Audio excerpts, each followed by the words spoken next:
condemning the racial and cowardly terrorist attack perpetrated by Pakistan in Pahalgam to fan communal hatred and destabilize our country.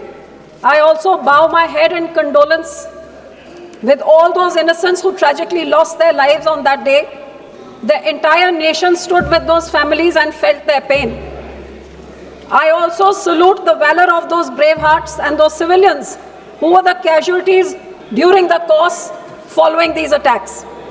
Sir, like the rest of the country, I too take great pride in saluting our armed forces with the precision and the valor that they showed in targeting Pakistan's military areas and neutralizing all that Pakistan was wanting to do, which is destroying their targets as well as their air bases and their radar systems.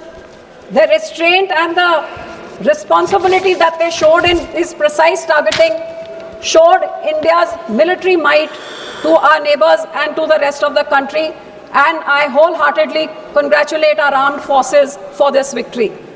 Sir, throughout yesterday, I have been hearing both sides. Everybody over here spoke about their view of what this whole 72-hour episode was about. While the treasury benches thumped their chest in victory, the opposition said that ye kya? In fact, not only showed their approval before me, a leader from the opposition party said, "Jang ruka kyun?" Sir, I am shocked to hear that in this house there are MPs who say, "Jang ruka kyun?" What were we here for? Were we here to fight and demolish Pakistan, or were we here to give them a befitting answer? Sir, jang ruka kyun उनसे पूछिए जो लोग border में बसते हैं.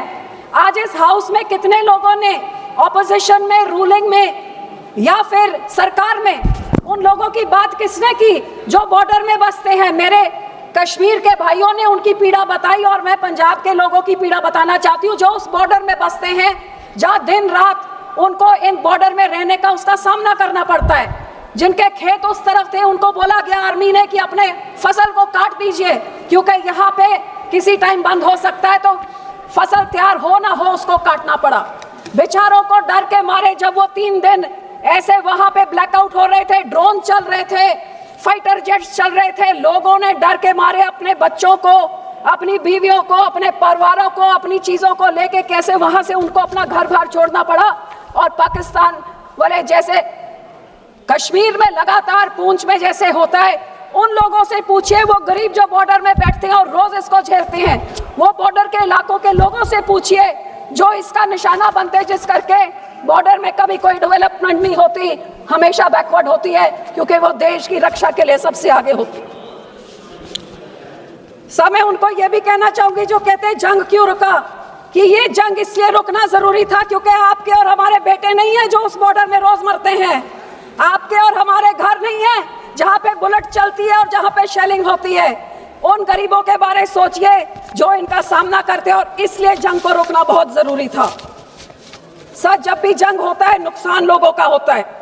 मैं ये जरूर मानती हूँ कि ये बॉर्डर के लोगों का जो भरपाई होनी चाहिए वो कभी होती नहीं है. ना उनके टूटे हैं घर, ना उनकी सड़कें, ना उनका फसल का नुकसान, कोई उनके बारे कोई बात करता नहीं. और मेरे पंजाब में जो ये समा चल रहा था, लोगों को 47 के काले दिन, 65 के, 75 के वॉर के, वो सारे काले दिन याद आने लग गए कि अब हमारे भविष्य में होगा क्या. और इस सारी चीजों में चाहे शहर हो चाहे गांव हो, सारी लेबर भी भाग गई, बिजनेस का भी सारी कैंसिलेशंस होने लगी, छोटे ट्रेडर्स जो भी हो, दुकानदार, सबका नुकसान हुआ. जब भी सर ऐसी कोई चीज होती है, सबसे पहले सरकार कहती है अटारी बॉर्डर बंद कर दो.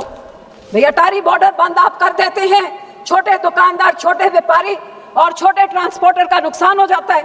अब भी आपने कहा terror and talks will not go together, लेकिन जो बड़े बड़े पोर्ट से बड़े बड़े उद्योगपति जो बिजनेस करते हैं उनका तो 10 दिनों तक और चलता रहा.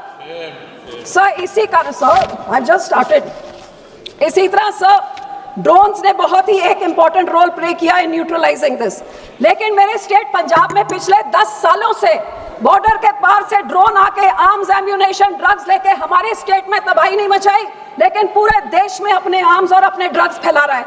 यही आर्म्ड फोर्सेस इस बार ही न्यूट्रलाइज कर सके, कुछ नुकसान ना होए, तो फिर से 10 सालों से क्यों उन ड्रोन्स को नहीं रोका जा रहा है? आपको हैरानी होगी, पिछले 6 महीनों में ही इस साल के बीएसएफ ने 130 drone, 135 kilo narcotics and 79 weapon seize किए हैं।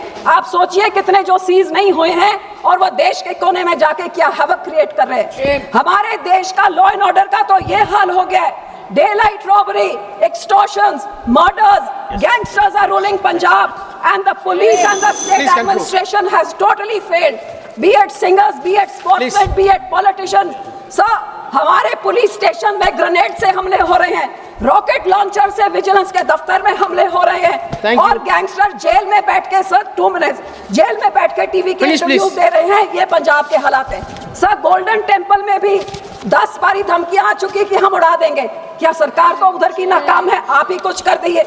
और इसी तरह सब वी कैन नॉट डिनाई कि there has been security lapse and that there has been intelligence failure and our agencies were called napping, but responsibility must be fixed, sir. Otherwise, no one can stop this. Sir, मेरे last 2 points, sir.